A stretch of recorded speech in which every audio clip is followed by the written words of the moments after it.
রোদ, ধুলো, দূষণ, অযত্ন আর পুষ্টির অভাবে চুল তার প্রাকৃতিক আর্দ্রতা হারিয়ে ফেলে, আর সেখান থেকে শুরু হয় চুলের আগা ফাটার সমস্যা। কিন্তু চিন্তার কিছু নেই, ঘরোয়া কিছু যত্নেই চুল ফিরে পেতে পারে আগের উজ্জ্বলতা আর মসৃণতা। চলুন জেনে নেই সহজ কিছু উপায়।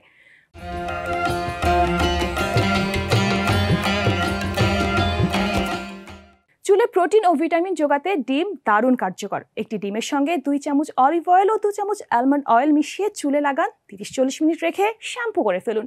এতে চুল হবে নরম ও চকচকে, আগা ফাটাও কমবে।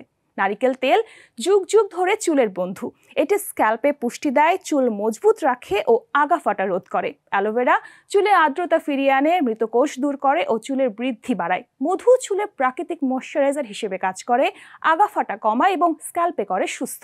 নিয়মিত যত্ন নিন, পুষ্টিকর খাবার খান এবং ঘরোয়া এই উপায়গুলো অনুসরণ করুন। দেখবেন চুল আগের মতোই হয়ে উঠবে, মসৃণ, উজ্জ্বল আর প্রাণবন্ত।